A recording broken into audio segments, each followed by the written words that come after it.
जय माता दी। अल्टीमेट ज्ञान आपका हार्दिक स्वागत करता है। दोस्तों, आ जाते हैं अब अपने विषय पर सीधे। जैसे कि मैंने आपको बताया कि बुद्धि को बांधने का सबसे प्रबल मंत्र क्या है। अब आप यह सोचकर हैरान हो जाएंगे कि यदि सबसे प्रबल मंत्र है तो फिर कोई भी किसी की बुद्धि को बांध सकता है, अपने अनुसार चला सकता है।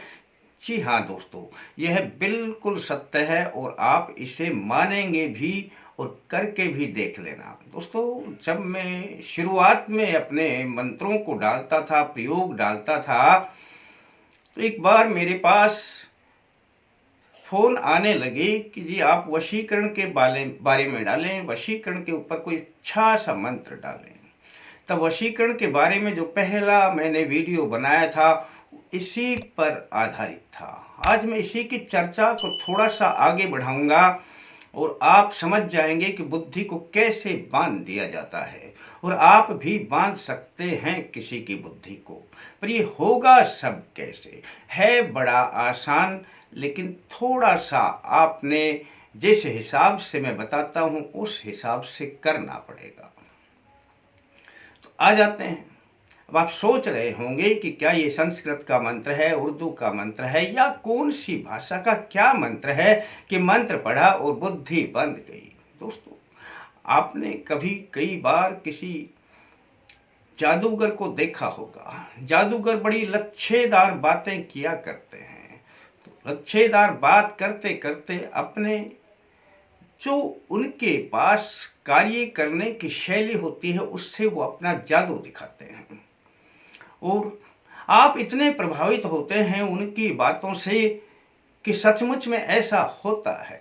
बहुत से बच्चे तो जादूगर का डंडा पाने के लिए उनके पीछे पीछे जाते थे कि डंडा हमें मिल जाए तो रोज रुपए चाहे जितने रुपए हम बना लें इसमें से। कोई समझ ही नहीं पाता था कि वास्तविक खेल क्या है। दोस्तों, आज यही बात मैं आपको बताने जा रहा हूं। बड़े बड़े तांत्रिक भी अपने मंत्रों से फेल हो जाएंगे किसी की बुद्धि को बांधने में, लेकिन यदि कोई इस प्रयोग को करे तो किसी की भी बुद्धि को आसानी से बांधा जा सकता है। अब आप सोच रहे होंगे कि ऐसा है क्या। दोस्तों, जब किसी को भी कोई भी प्रलोभन दिया जाता है तो ये अपनी अपनी एक ट्रिक होती है। किसी को भी प्रलोभन दिया किसी बच्चे को कि चलो यहाँ पर इस चीज में थोड़ा आनंद मिलता है, बच्चा उस आनंद के पीछे खिंचा चला जाता है। हर बच्चे को चाहिए आनंद की खोज, और वह बच्चा जब उस आनंद में लिप्त होता है तो उससे बाहर नहीं निकल पाता। वह नशे में डूब जाता है, दूसरे प्रकार के व्यभिचार में डूब जाता है। उसे ये नहीं पता कि तुम्हें कहाँ ले आया गया है। माता पिता परेशान होते हैं, कहते हैं कि बच्चे की बुद्धि को बांध दिया गया है। एक बच्चा है जिसे पता ही नहीं कि हो क्या रहा है, और बच्चा छोड़ो, आप बड़े के ऊपर भी आ जाइए।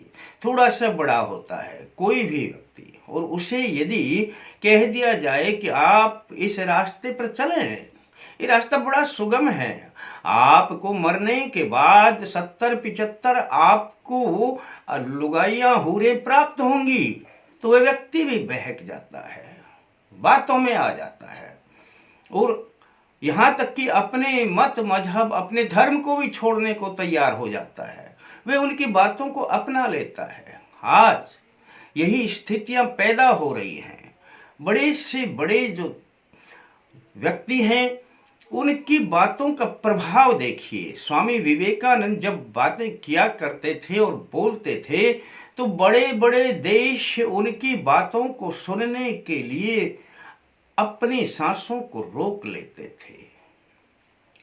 दोस्तों, आज एक आतंकवादी देश से बाहर जाकर के बातें करता है देश के बारे में।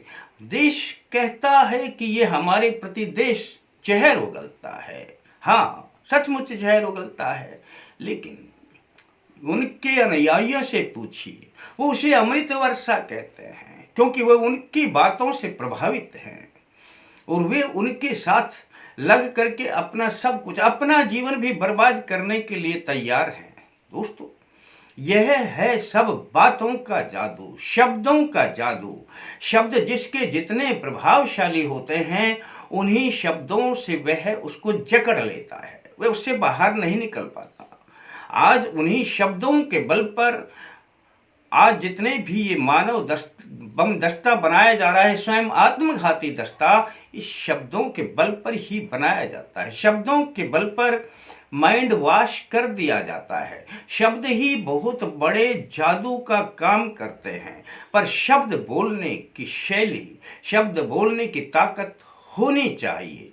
यदि किसी में शब्द बोलने की ताकत आ गई, तो किसी की बुद्धि को वश में करना, किसी को वश में करना, किसी से अपने काम करवाना, किसी को अपने अनुसार चलाना, ये कोई बड़ी बात नहीं है। भगवान श्री कृष्ण के सामने जब दुर्योधन और अर्जुन एक साथ उन्हें दिखाई दिए और जब युद्ध में उन्हें अपने साथ मिलाने का निर्णय किया कि जी हम किस लिए आए हैं, तब भगवान श्री कृष्ण ने कहा कि दुर्योधन तुम ही मांग लो पहले। अब एक तरफ मेरी सेना है और एक तरफ मैं हूं। अब दुर्योधन सोच में पड़ गए, मैं किसे मांगू, सेना को मांगू या इन्हें मांगू। भगवान श्री कृष्ण अब समझ गए, उन्हें पता था कि मेरे को मांग भी सकते हैं ये। उन्होंने फिर अपने शब्दों का जाल फेंका और वो शब्द थे कि मैं जिसके पक्ष में रहूंगा, मैं अपना कोई शस्त्र वस्त्र नहीं उठाऊंगा। भाई अपना अब फैसला कर लो कि तुम्हें किसको लेना है। अब दुर्योधन का माइंड वॉश हो गया। अब उन्हें पता था ये शस्त्र ही नहीं उठाएंगे, युद्ध ही नहीं करेंगे, फिर क्या करेंगे, फिर इनको लेने से मुझे फायदा क्या है। और उन्होंने उनकी सेना को मांग लिया। भगवान श्री कृष्ण भी तो यही चाहते थे। सबसे बड़े कूटनीतिज्ञ थे भगवान श्री कृष्ण। सबसे बड़े यदि जादूगर कहें तो कोई अतिशयोक्ति नहीं होगी। सबसे बड़े राजनीतिज्ञ कहें, सबसे बड़े कलाकार कहें, सबसे बड़े व्यक्तित्व वाले पैदा होने वाले व्यक्तियों में यदि उनका नाम कहीं भी आता है तो अग्रगण्य होता है। भगवान श्री कृष्ण से हम जो चाहें उनके पद चिन्हों पर चल करके बहुत कुछ सीख सकते हैं। भगवान श्री कृष्ण हमारे एक ऐसे अवतार हुए हैं जिन्होंने इस देश को बहुत कुछ दिया है, और हमारा देश ही नहीं पूरा विश्व मानता है इस बात को।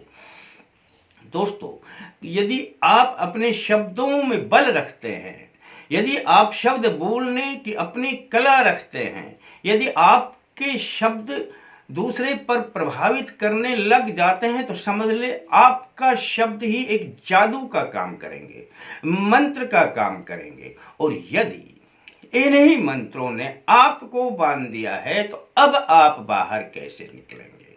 99% व्यक्ति इन्हीं शब्दों से बंध जाते हैं। सब कुछ पाने के लिए, मुझे खुशियां मिले, आनंद मिले, गलत रास्ते पे चले जाते हैं, क्योंकि उनके ऊपर शब्दों का जाल फेंक दिया जाता है। दूसरों के पिठलग्गू रहते हैं, उनकी शरण में चले जाते हैं, उनकी हर बातों को फॉलो करते हैं, अपनी समझ को खो बैठते हैं और कहने लग जाते हैं लोग भी, और स्वयं भी कहने लग जाता है मेरी बुद्धि को बांध दिया गया है, मुझे ऐसा हो क्या रहा है, मैं अपने अनुसार काम क्यों नहीं करता। क्योंकि तुम अभी समझ ही नहीं पाए हो। तुम जिसके द्वारा बांधे गए हो, उन्होंने वो आपके ऊपर शब्दों का जाल फेंका हुआ है, वो असर कर रहे हैं। वह सबसे बड़ा मंत्र है दोस्तों, इससे बड़ा कोई मंत्र नहीं है। नोट कर लेना इस बात को। और यदि आप इससे बाहर निकलना चाहते हैं तो भगवान श्री कृष्ण की शरण में चले जाएं। और मैं 4 शब्द बोलता हूं, और 4 शब्दों का आप 5 मिनट निरंतर अभ्यास कर लें। अब बड़ी से बड़ी क्रिया आपके ऊपर किसी ने कर दी हो, आप इससे बाहर निकल जाएंगे। और ये शब्द है सुस्वागतम कृष्ण शरणागतम कृष्ण स्वागतं कृष्ण शरणागतं कृष्ण।